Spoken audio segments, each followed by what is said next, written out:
Fast Forward Productions. The women are speaking.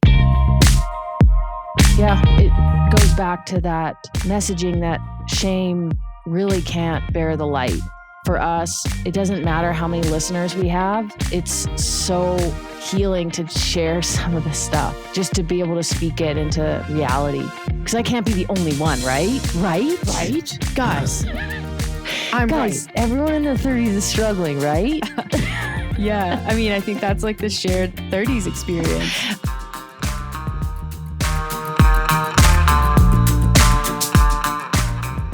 Hey everyone, this is Meredith. You're listening to the Afternoon Snack Podcast, which of course you know, but this is an extra special episode. It's actually our 100th episode of the podcast, which is pretty hard to believe. So we're going to talk about some of our favorite moments from episodes of the past and how we've changed as people because of the podcast and why this podcast has turned into such an important platform and outlet for us. So thanks for listening. As always, I'll go ahead and say that in the beginning. It really does mean a lot. We hope you enjoy this episode and the episodes to come.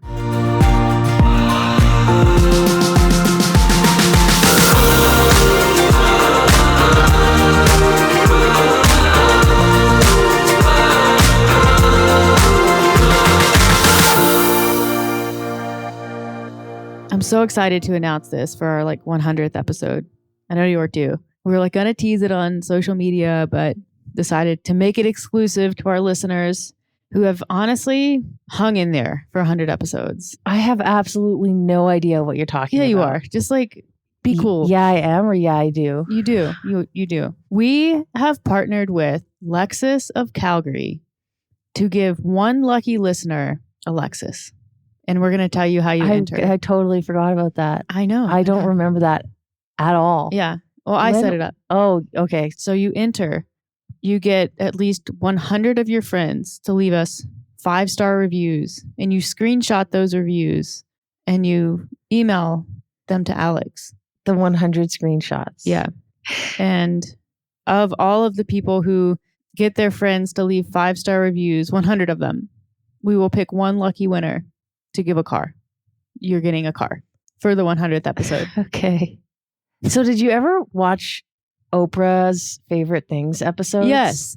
Do you think that what's happening now with our listeners listening to this, do you think they're having the same response as Oprah's listeners are to when they hear the giveaway episode for Oprah? They're just as excited hearing about this giveaway, screaming, crying, probably peeing their pants. Thinking, how on earth am I going to pay the gift tax? You know what? Never mind. I'll worry about that never. So you're welcome. That's how you do it. And it's easy. Only 100 of your friends. 100. We all have 100 friends, right? Yeah. I can name at least 3 and I have a bad memory. So do pets count? Yes. Your pet can leave us a review.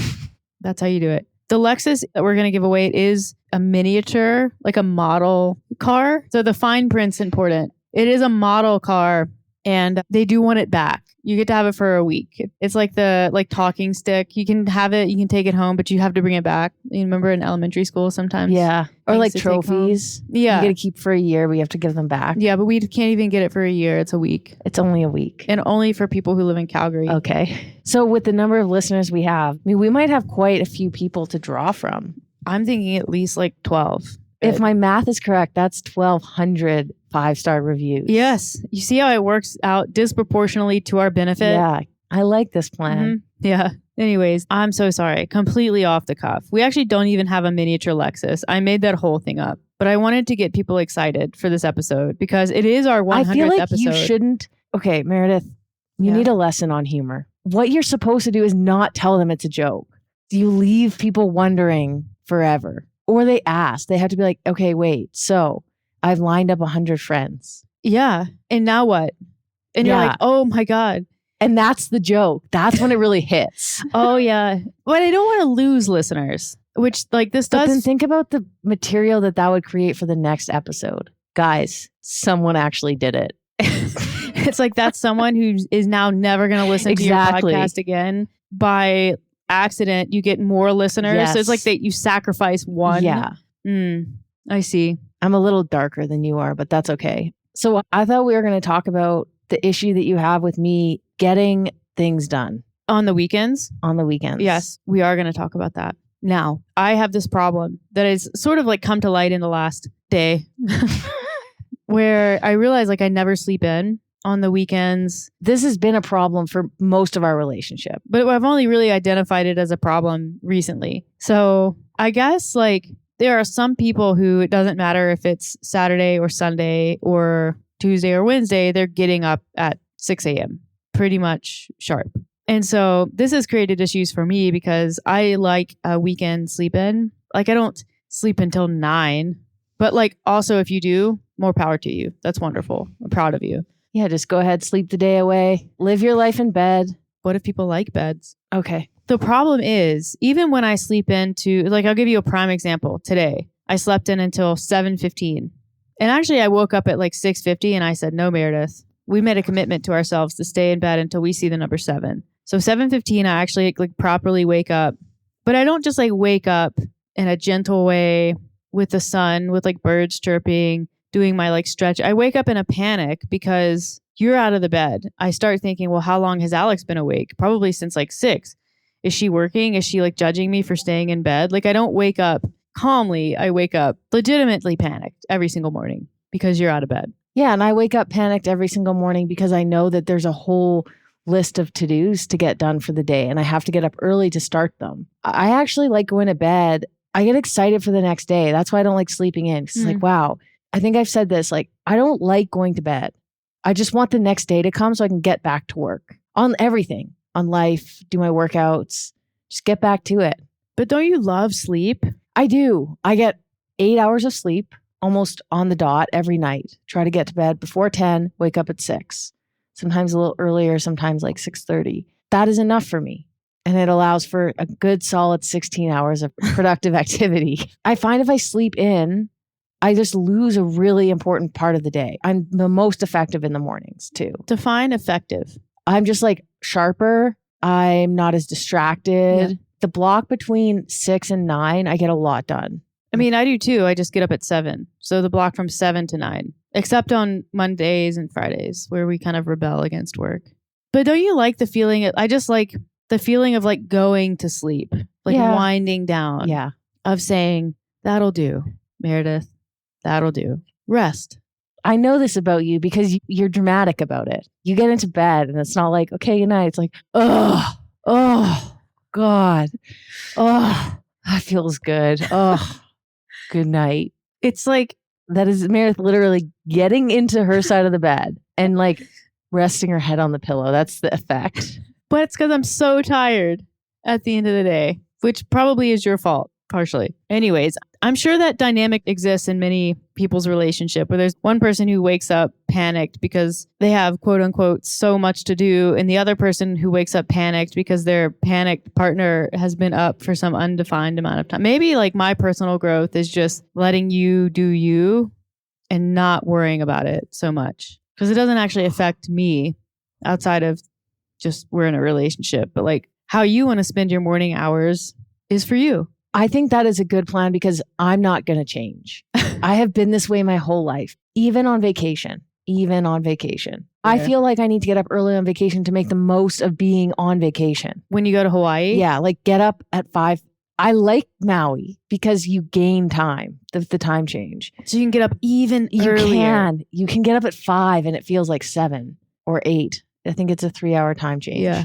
So that's like ideal. But when you get up at 5, because I've been to Maui with you, you're like, I wish you guys could see what she did, like her face. She's like, yeah, you wake up at 5. And then because you're like kind of close to the equator, it's dark for 2.5 hours or more. Is it? Pretty sure. I don't think so. Pretty sure the sun comes up at like 7:30 in Maui most of the year. Well, anyways, then in Maui, you can get up at 5, work out, run, have breakfast, make your lunch, be at the beach by like 10, and then you nap on the beach while you're being productive getting a tan. That's my strategy. The for sun Maui. rises at 7 a.m. in Okay, so December. that's not that bad. 2 hours. Except when everyone is starting to adjust to the time change as it happens over the course of a week or more, except you. Yeah, no, I don't adjust to it. I like getting up early and staying up early. Staying up Early. Yeah. I don't like going to bed late either. You're like, hey, it's 8 p.m. Got to go to bed. Yeah. So I can get up at 5 a.m. We need our dinner reservations made at 5:30, please. Thank you. That's you. That is me. Everyone loves it. That's why I'm such a joy to be around. Mhm. Screw your sleep routines. My parents, before you entered the photo or the picture, The photo. they used to call our 2-week vacation over Christmas in Maui boot camp. Because they're probably trying to like relax and recover from working. And you're like, nope, we're going to the 6 a.m. CrossFit class. We're going to run there. We're going to run back. Pretty much. That's fucked. Yeah, that is not. Okay, so just before we started up the podcast, you said to me, I just want a Sunday to do nothing. Legit. So I want to know, what does that look like to you? To do nothing. Probably sleep in until I want to wake up, which would still be 7:30 or so. So by then, there's not much of the day left. Yeah, it's all But gone. anyways, continue. Wake up, go downstairs, have some coffee, read or turn on the TV, watch an hour or so of CBS Sunday Morning or some other show, maybe fall asleep on the couch for a mid-morning nap or potentially go back to bed to have it. Start thinking about lunch at some point because I would have probably slept through breakfast. Probably still exercise like later in the day, but no pressure on when. I could do that whenever I really felt like it. Maybe go after my exercise for like a smoothie or a cup of coffee, like decaf if it's in the afternoon. Shop without anything specific in mind. Just go shop for like, maybe look at some shoes or some like clothes or household goods. Maybe I would buy something, maybe not. I would Okay. come home. It would be probably 3 to 4 p.m. at that point. I would kick around in the yard, like clean up the yard, do some like sort of household chores, but nothing too strenuous. Probably outside if the weather's nice. Okay. I'm bored. Let's move on. Well, it's my Sunday. Okay. Maybe one day. Maybe. Today, we thought it would be fun to kind of talk about the evolution of our podcast since it is the 100th episode. Keep it light today. Talk through some of our favorite episodes, how things have changed since we started, and personal thoughts on the podcast and like how we feel when certain episodes are released. So this podcast started, the first episode, I think was April of 2020. Does that sound right? Yeah, April 2020. It was titled The Beginning. Actually, I played it this morning. So like, I wonder what that sounded like. And it was like surprisingly okay. Like the intro was okay. It was a little bit long, the music part of it.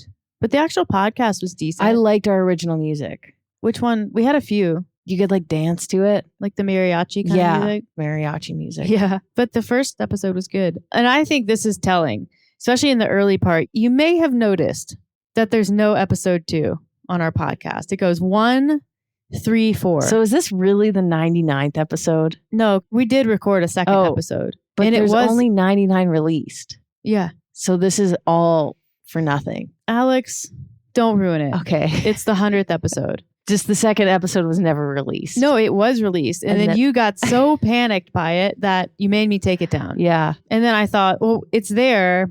It was up. I'm not going to record a new episode 2. So we just went right into 3. But episode 2 was at one point up. And then Alex made me take it down.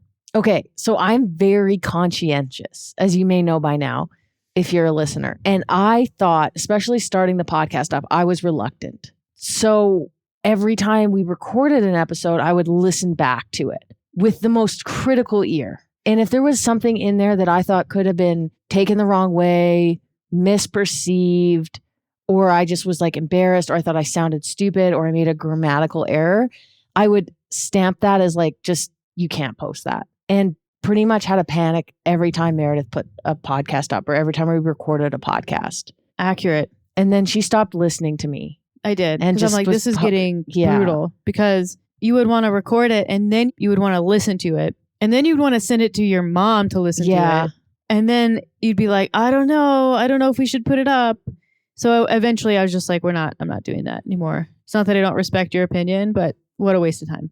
I still get pretty nervous about certain podcasts going up. If I'm really worried about something, I just won't listen to it until after it's up. And if I'm really, really worried about it, I just don't listen to it at all. And I just trust that like Meredith has a good enough ear and has enough perspective to know like if something needs to be cut out, or we don't really cut much out. It's pretty organic, but yeah, just trusting. And interestingly, the podcasts that I have been the most nervous about have been the most well received. The Yeah. most comments back, the most just like shared, all of that. What podcasts that we've done have made you the most uncomfortable? Probably the one, the Alex is embarrassed episode. Okay. That one was scary for me to release. The one that I did by myself also. Probably even like this was early on, like the coming out podcasts. Yeah. Because that was kind of the first time where I was like pretty vulnerable, I To would tell say. a story you hadn't really told publicly, Mm-hmm. start to finish. Yeah. Yeah. Understandable. And then even the most recent one, the CrossFit one, I Mhm. thought that one was like some of the things I was pretty forthcoming about. And even like our Valentine's Day podcast, Oh, anything yeah. that's more personal to me, I find a little bit like nervous about sharing. I bet you that most podcasters who do share a bit about their lives would feel the same. Well, interestingly, they had in the book, The Practice of Groundedness, Brad Stulberg mentioned a study, and I can maybe find it for the notes. But basically, when someone shares something that they perceive as a weakness of theirs, the other person who they're sharing it with perceives it as a sign of strength. And I sometimes have to remember that when I share something that is a weakness or an area for growth or something vulnerable or something I've never really told, that maybe people won't see that as a weakness, but rather a sign of strength, and kind of maybe inspire them to share their own insecurities or vulnerabilities. And I don't do anything to inspire people, but I think it can have that impact, which is always a nice side benefit to sharing.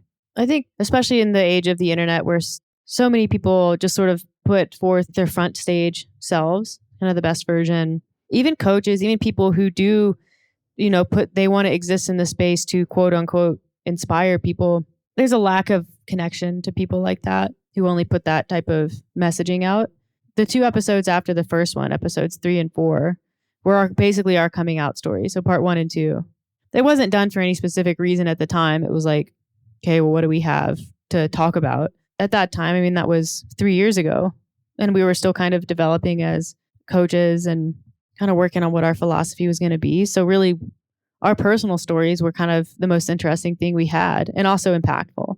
But I think that set the stage for how the podcast was going to be. And even though there's episodes that are more scientifically focused, they're more specific, I think the sharing and the vulnerability of those 2 episodes sort of was like, and they were so well received, it was like, okay, we can share and feel safe doing it. Mm-hmm. A podcast always is a little bit safer because someone can have a negative opinion of it. What do they do with that negative opinion? They can't post it. They can't blast it. They can't say anything like nasty for other people to see. They just have it, and then maybe they don't listen, or maybe they do because they're that person. But yeah, I think in the world that we live in, there's so many people who are, I think, just looking for connection. And it's almost like, you look to people and you look for proof.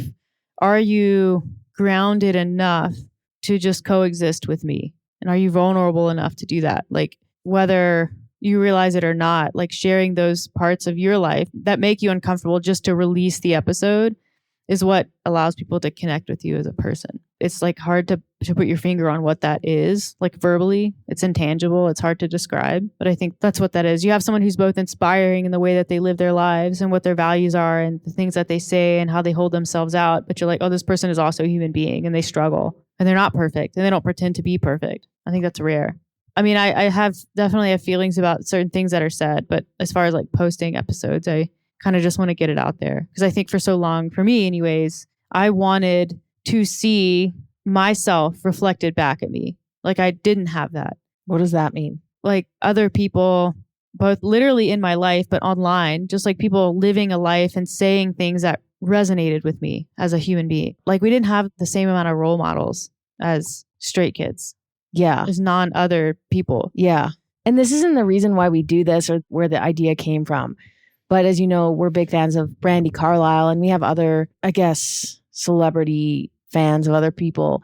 But I think like I feel connected to Brandi because like, you go to her concerts or you listen to her on podcasts and she just like is human and regular. And like she shares parts of her life that are so normal that you feel connected. And also you don't have to over identify with this like one facet of your identity, which people who make being gay and queer a big part of their lives, that's totally fine. I think advocacy and visibility is really important no matter how you choose to do it. But there's also like power in doing it quietly and just saying you can live your life and have everything that you want to have and be gay.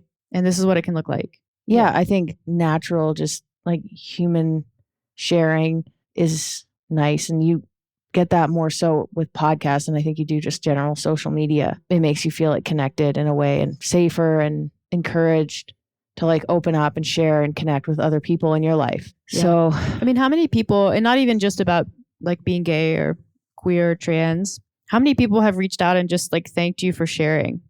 a lot. Yeah, that's a big deal. It's been positive. It's easier too to share on podcasts when you have theories, like to go back to one of our favorite episodes, which was like goal setting and timelines a year ago now. And that was spurred by a post that we did and then some conversations that we had internally with our coaches. I have so many thoughts and I was like, we got to record a podcast. I think we went right upstairs into where we record podcasts and just recorded. Yes. And that was one of my favorite episodes that we had ever recorded. And again, like, you know, there's still that part of me that's like, who am I to have like theories on goal setting? Or like, you know, I'm sure that's a theory that had been come up with before, but I felt like I had come up with it myself based on experience and working with other people. And I was thinking like, wow, how cool is it that I can kind of put this out there to our listeners? And even if no one listened, it's a growth opportunity, I think. That podcast is called How Timelines Can Derail Your Goals and Joy. It was released on May 22nd, 2022. Yeah, that one was one of our better ones, I think. Yeah. Well, it was such a like hearty debate and talking point online that it was like, yeah, we should immortalize this with a podcast. That was one of the first ones that kind of like, this is our take. This is our philosophy. This is what we believe, instead of sort of an interpretation of other people's philosophies and way of doing things. It was like, no, this is us. Like, it's scary to own a thought process or a theory as your own. I think that was the moment, and not to toot my own horn here, like that was the moment where I kind of did gain a little bit of confidence in like what we do and how much I'm learning and the way that we think and the messaging. It felt like it was finally like ours rather than a regurgitation of like what we've learned or what we've read. It was a culmination of all of that, but it felt like something almost novel to share and to use. And I still think about that so often because with so many people, our communication centers around goal setting. Yeah. So it's really helpful to kind of have a sense of, is this a goal that should have a timeline? Or if someone comes and says like, hey, I have this goal of losing 10 pounds in 2 months, like you can talk through it because you've already talked through it on a podcast, but you can also send that person the podcast and say like, these are our thoughts here. Like, let me know what you think. Yeah.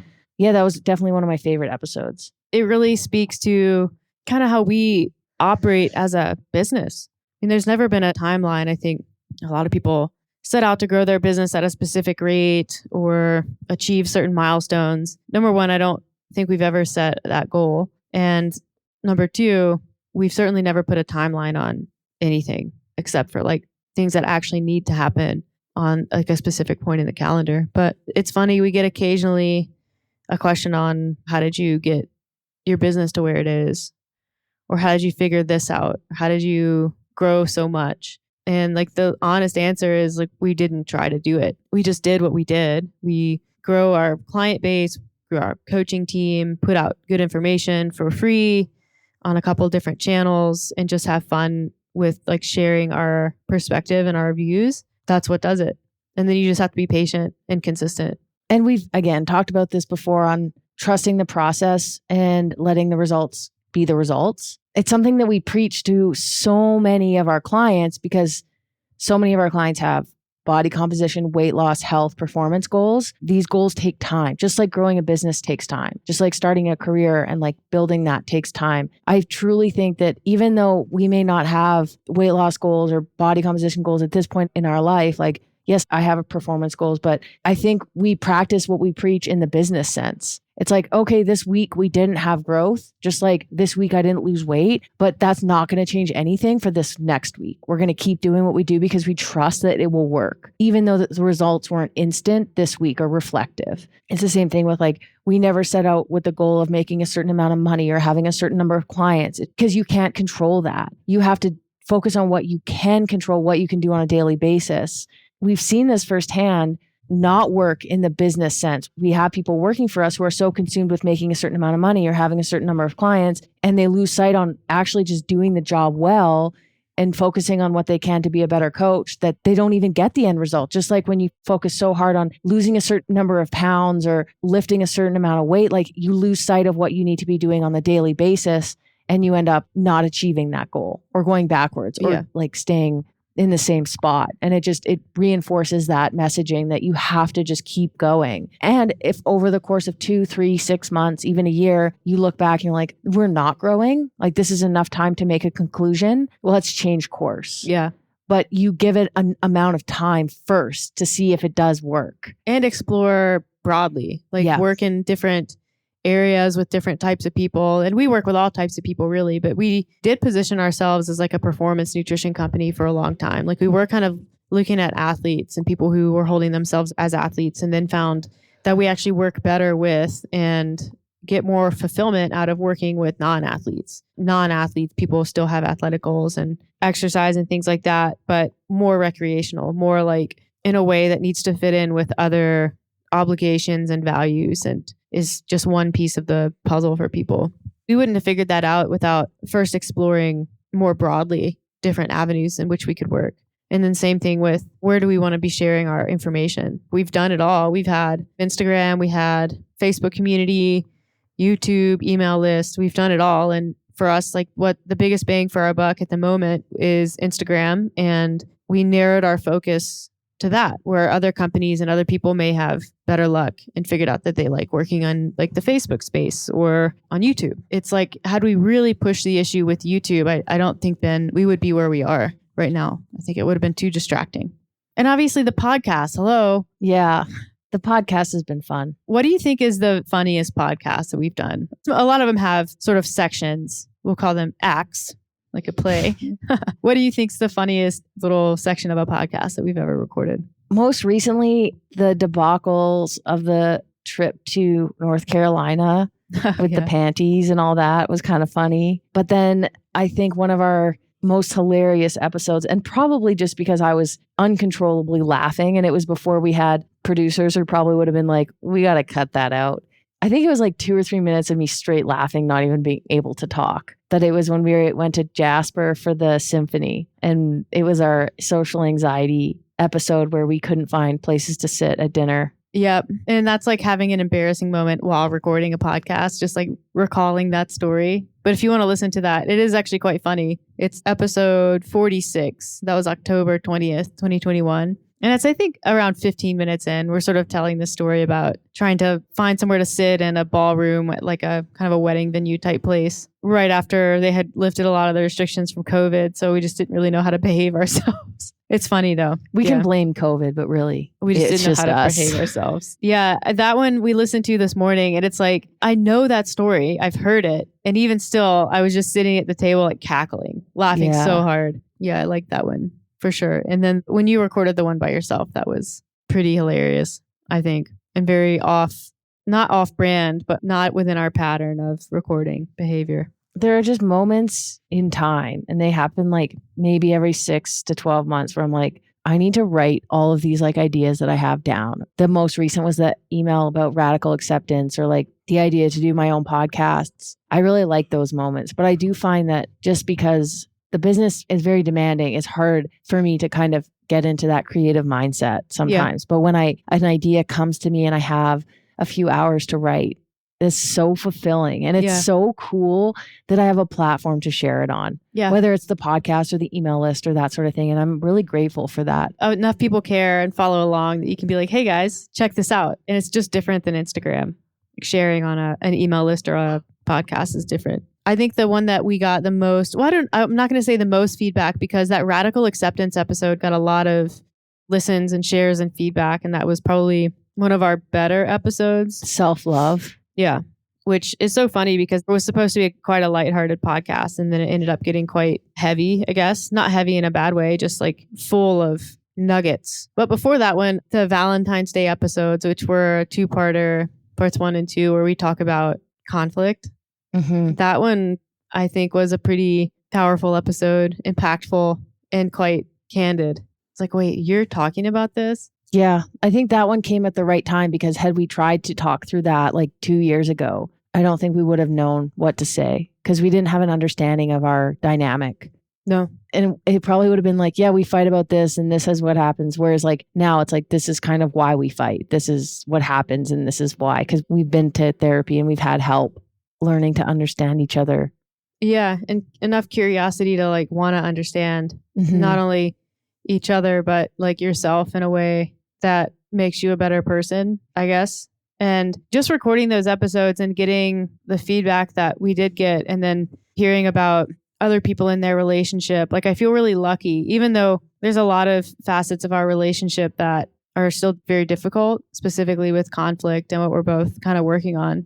Like I'm grateful still, which like, again, radical acceptance, you can be grateful even when things aren't going great. I'm grateful that we both have enough curiosity and love for one another that it's worth it to keep exploring and keep trying to understand and be better. Because I see so many people who are in one-sided relationships, which doesn't mean that the relationship is lacking in love. It's not. But you see a lack of curiosity in some ways that hold people back.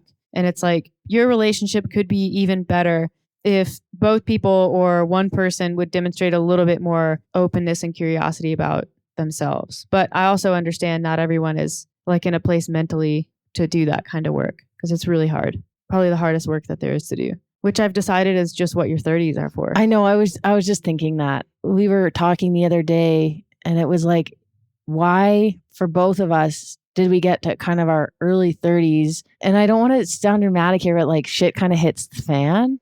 It was like everything was kind of fine and dandy in life. And then all of a sudden it's like, damn, I have a lot of like problems. Yeah. And I wonder part of that is like being in a relationship for 5 or 6 years, like that's when you really start to like, you know, that the relationship dynamic gets difficult and your relationship is such a big part of your life that when something feels wrong about it, it can be really emotionally impactful because it's like you almost realize like, wow, this is like such a big part of my life. What if I lose it? At least that's for me. But then there's also like, you know, you're probably deeper into a career at that point. And then you're asking yourself questions like, is this what I want to be doing? Like I'm in my mid 30s now. I've dedicated this much of my life to this. Do I keep going? It's almost like 30 is the midlife crisis. Yeah. Early to mid 30s, I think It's the third life crisis. The third life? Yeah. Cause it's like, say you live to like 80. Oh, 90. I It'd see. be like 1/3 of your life. Yeah, yeah. And then there's like the question of like a lot of people probably make the decision of having kids around this time. Like clock's ticking, man. Yeah. Or woman. Yeah, person. There's a lot of things that happen around this time. At least that's what I'm chalking it up to. Because I can't be the only one, right? Right? Right? Guys. I'm Guys, everyone in their 30s is struggling, right? Yeah. I mean, I think that's like the shared 30s experience. But I think the dust kind of settles on your 20s and you're like looking around. You're like, is this who I am? Yeah. Who am I?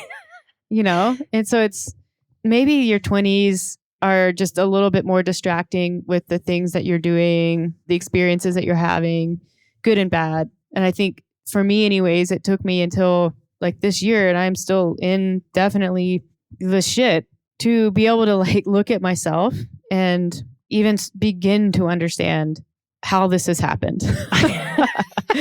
You know, like I have unresolved trauma and grief and like I'm starting to realize like I just have all of these like holes in who I am that I didn't realize were there because I was so distracted by the really good parts. Not that I'm like trying to hide things so that it's not really good now. It is. And I'm really happy, but I can give more attention to these areas in which I'm like, oh shoot, I'm broken. Yeah. I don't like the word necessarily broken, but yeah, like there are unresolved issues and room for healing. I hate that word, but I also love it.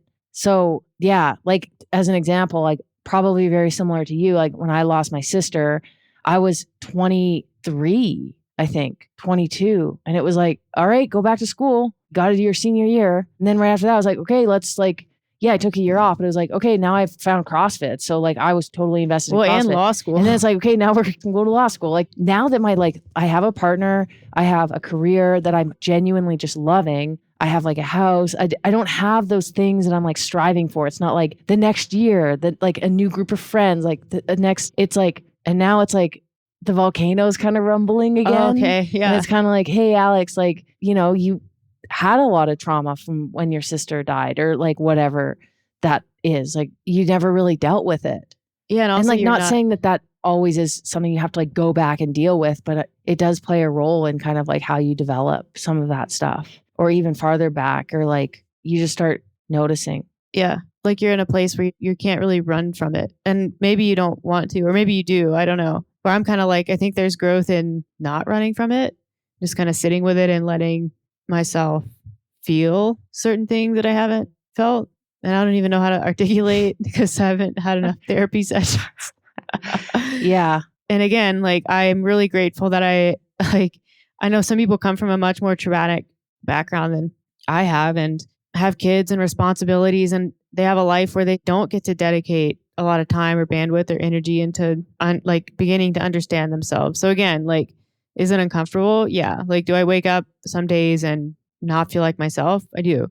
But I'm also like really grateful for the ability and the freedom to be able to do that and be able to get on with my life and not have, I don't know how to explain it. Yeah. I mean, you think Alex and Meredith are awesome now.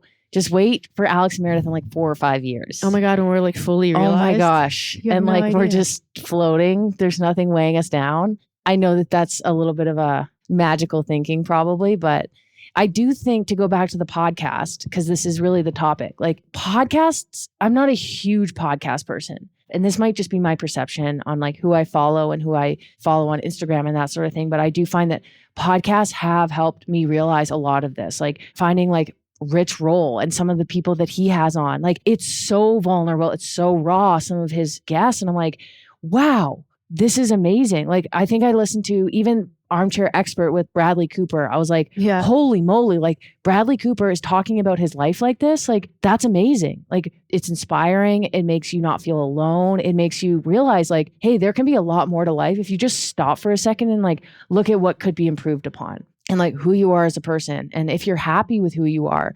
And I like kind of, I mean, we're nobodies, but I guess everyone is kind of a nobody until they're a somebody. Like we're not amazing like celebrities or gold medalist Olympians. Like we're just kind of at this point somewhat regular people striving for goals. But it's still nice to hear another person talk about their life and growth and healing and process and struggles and all that. And I just, like I said, I don't think you can get that anywhere really else unless you're talking to somebody one-on-one. You just don't see it on social media as much. No. And if you do, it's like snippets of a podcast. So I think that's where the podcast has been super powerful for us. And from my experience, just hearing other podcasts, it's like, dang. I mean, people tend to seek out podcasts to serve specific roles, and they're looking for something. Except maybe people who listen to Huberman, they're looking for Huberman. What does Huberman want to talk about today? But otherwise, like I think people kind of seek out information that resonates with them. And it's not like we're trying to put out information specifically to resonate with people, but just talking and normalizing certain struggles and experiences and ways of living resonates. It's what I needed. I'm trying to be the person I needed. That's it. That's all. That's my goal. Someone asked me that not too long ago, or it came up, and I just said I'm trying to be the person that I needed when I was younger. Not like a kid or the early 20s. Maybe before I got married the first time. That would have been a nice time to have me in my life. Me To be like, hey, you shouldn't do that. You sure about that? Are you sure about that? Yeah. But again, like I told that story in my coming out episode, and a lot of people were like, hey, yeah, I did that. I got married in my 20s to a man.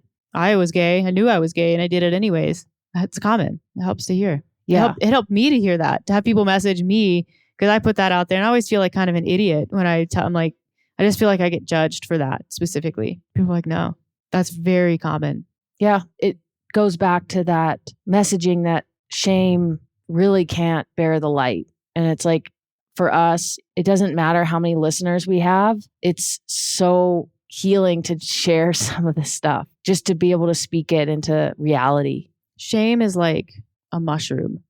It grows in like dark, cool, damp, hidden places. But as soon as it's in the sun, it withers away. Yeah. Even just telling one person, and I think probably, like you said, sharing our experiences and then having somebody feel comfortable enough to share their experience with us personally, Yeah. whether it's on like Instagram or email, that's like probably super nice for them as well. It kind of starts a different cycle, not the shame cycle, a different cycle. Well, I had someone message after was it the last episode or one of the recent ones that we recorded about retiring from CrossFit? And I told that story about how I lost that part of my competitive drive and that edge when we got in a relationship and it got serious because I wasn't using CrossFit to like fill my holes. I wasn't trying to hide from my pain. I wasn't trying to dampen my emotions. And so now that my life has improved in a specific way, I find I don't have the edge anymore.